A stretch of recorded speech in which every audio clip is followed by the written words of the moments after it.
नमस्कार। लोकतंत्र यानी डेमोक्रेसी ये एक ऐसा विचार है जिसे हम अक्सर अपनी रोजमर्रा की जिंदगी का एक स्वाभाविक हिस्सा मानकर चलते हैं। लेकिन क्या इस विचार पर कभी कोई सवाल नहीं उठाया गया? आज हम लोकतंत्र की इसी अवधारणा पर एक बहुत ही गहरी और चुनौतीपूर्ण बहस को समझने वाले हैं। इसे एक तयशुदा सच की तरह नहीं, बल्कि एक ऐसे विचार की तरह देखेंगे जिसे हमेशा से ही तीखी आलोचनाओं का सामना करना पड़ा है। तो आज की हमारी चर्चा का सफर कुछ इस तरह रहेगा। सबसे पहले हम लोकतंत्र पर हुए एक तीखे हमले को देखेंगे, फिर ये जानने की कोशिश करेंगे कि उस आलोचना का आधार क्या था। इसके बाद हम लोकतंत्र के बचाव में दिए गए तर्कों पर नजर डालेंगे और ये समझेंगे कि ये व्यवस्था समय के साथ कैसे खुद को बेहतर बनाती है, और आखिर में इन सब को मिलाकर एक संतुलित निष्कर्ष पर पहुंचेंगे। तो चलिए शुरू करते हैं हमारे पहले खंड से, लोकतंत्र पर एक तीखा हमला। और यहां हम इतिहासकार W.E.H. लेखी की एक बहुत ही मजबूत लेकिन साथ ही परेशान करने वाली आलोचना की जांच करेंगे। लेकिन कहते हैं, लोकतंत्र अति निर्धन, अति अज्ञानी तथा अति अयोग्य लोगों का शासन है जो संख्या में अवश्य अधिक होते हैं। सोचिए, ये कितनी बड़ी और सच कहें तो एक चुभने वाली बात है।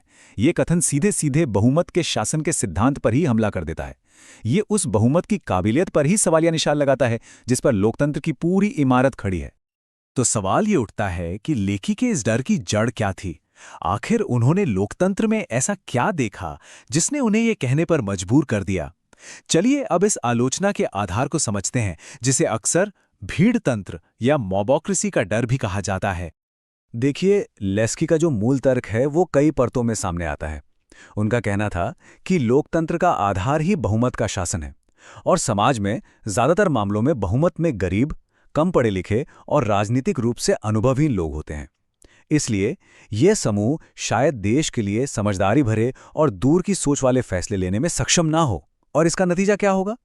नतीजा ये होगा कि काबिल नेताओं के बजाय लोकप्रिय या लोकलुभावन नेता चुन लिए जाएंगे।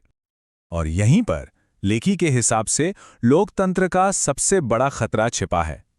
खतरा तब पैदा होता है जब एक ऐसी जनता जिसे पूरी जानकारी नहीं है, वो तर्क और विवेक के आधार पर नहीं, बल्कि भावनात्मक, जातीय, धार्मिक या फिर आर्थिक लालच में आकर वोट करती है। तो यहां पर हमें दो बिल्कुल अलग अलग तस्वीरें दिखती हैं। लोकतंत्र और भीड़तंत्र के बीच का फर्क साफ हो जाता है। एक तरफ है लोकतंत्र जो तर्क से लिए गए फैसलों और काबिल नेतृत्व पर टिका है। वहीं दूसरी तरफ है भीड़तंत्र जो सिर्फ भावनात्मक प्रतिक्रियाओं और लोकप्रिय चेहरों के सहारे चलता है। और मजे की बात यह है कि ये डर कोई नया नहीं है। प्लेटो जैसे पुराने दार्शनिकों ने भी लोकतंत्र के भीड़तंत्र में बदल जाने के खतरे के बारे में चेताया था। लेकिन क्या कहानी बस इतनी ही है? क्या लेखी की आलोचना ही लोकतंत्र का पूरा सच है, या फिर सिक्के का कोई दूसरा पहलू भी है? चलिए अब चर्चा की दिशा को मोड़ते हैं और लोकतंत्र के मजबूत बचाव को समझते हैं, जिसकी बुनियाद समानता के महान सिद्धांत पर रखी गई है। यहां हमें लोकतंत्र को एक अलग चश्मे से देखना होगा। ये सिर्फ सरकार चलाने का एक तरीका नहीं है, बल्कि ये इंसानी गरिमा का और हर नागरिक की बराबरी के हिस्सेदारी के सिद्धांत का प्रतीक है। इसका असली मूल्य इस बात में है कि ये हर इंसान को सम्मान देता है, उसकी आवाज को अहमियत देता है। यानी जिस चीज को लेके लोकतंत्र की सबसे बड़ी कमजोरी मान रहे थे कि इसमें सबको शामिल किया जाता है, वही इस नजरिए से उसकी सबसे बड़ी ताकत और उसका नैतिक आधार बन जाती है। लोकतंत्र का मूल मूल्य ही यही है कि वो हर व्यक्ति को बराबर का दर्जा देता है, फिर चाहे वो अमीर हो या गरीब, पढ़ा लिखा हो या अनपढ़।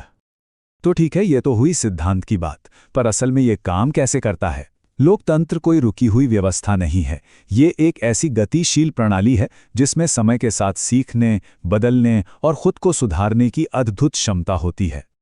आप इसे ऐसे समझ सकते हैं कि लोकतंत्र में हिस्सा लेना ही अपने आप में एक तरह की शिक्षा है।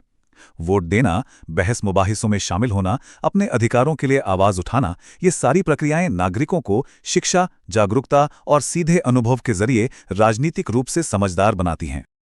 और हाँ, ये सिस्टम अकेला नहीं है। इसके पास 4 मजबूत स्तंभ हैं जो इसे संभालते हैं और संतुलन बनाए रखते हैं।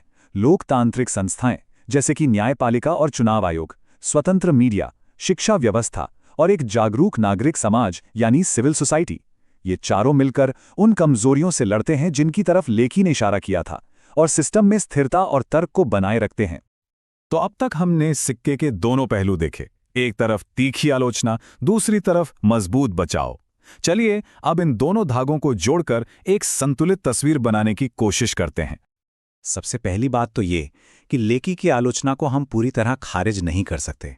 ये एक लोकतांत्रिक व्यवस्था की व्यावहारिक और असल दुनिया की कमजोरियों को बहुत अच्छे से उजागर करती हैं।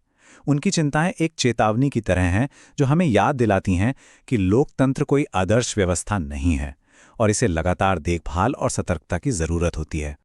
और इसी से लोकतंत्र के दो चेहरे सामने आते हैं। एक जो हमें छोटी अवधि में यानी शॉर्ट टर्म में दिखता है, जहां ये कभी कभी धीमा और अकुशल लग सकता है और लोक लुभावनवाद का शिकार हो सकता है। पर दूसरा चेहरा लंबी अवधि में यानी लॉन्ग टर्म में उभर कर आता है, जहां इसकी असली ताकत दिखती है। ये सबसे टिकाऊ और सबसे न्यायपूर्ण व्यवस्था साबित होती है। तो अंत में सार यही है कि लोकतंत्र का मूल्य सबसे ज्यादा संख्या वालों की भागीदारी में नहीं है, बल्कि इस बात में है कि ये हर किसी को बराबर का स्थान देता है और समाज को सामूहिक रूप से बेहतर बनने का अवसर देता है।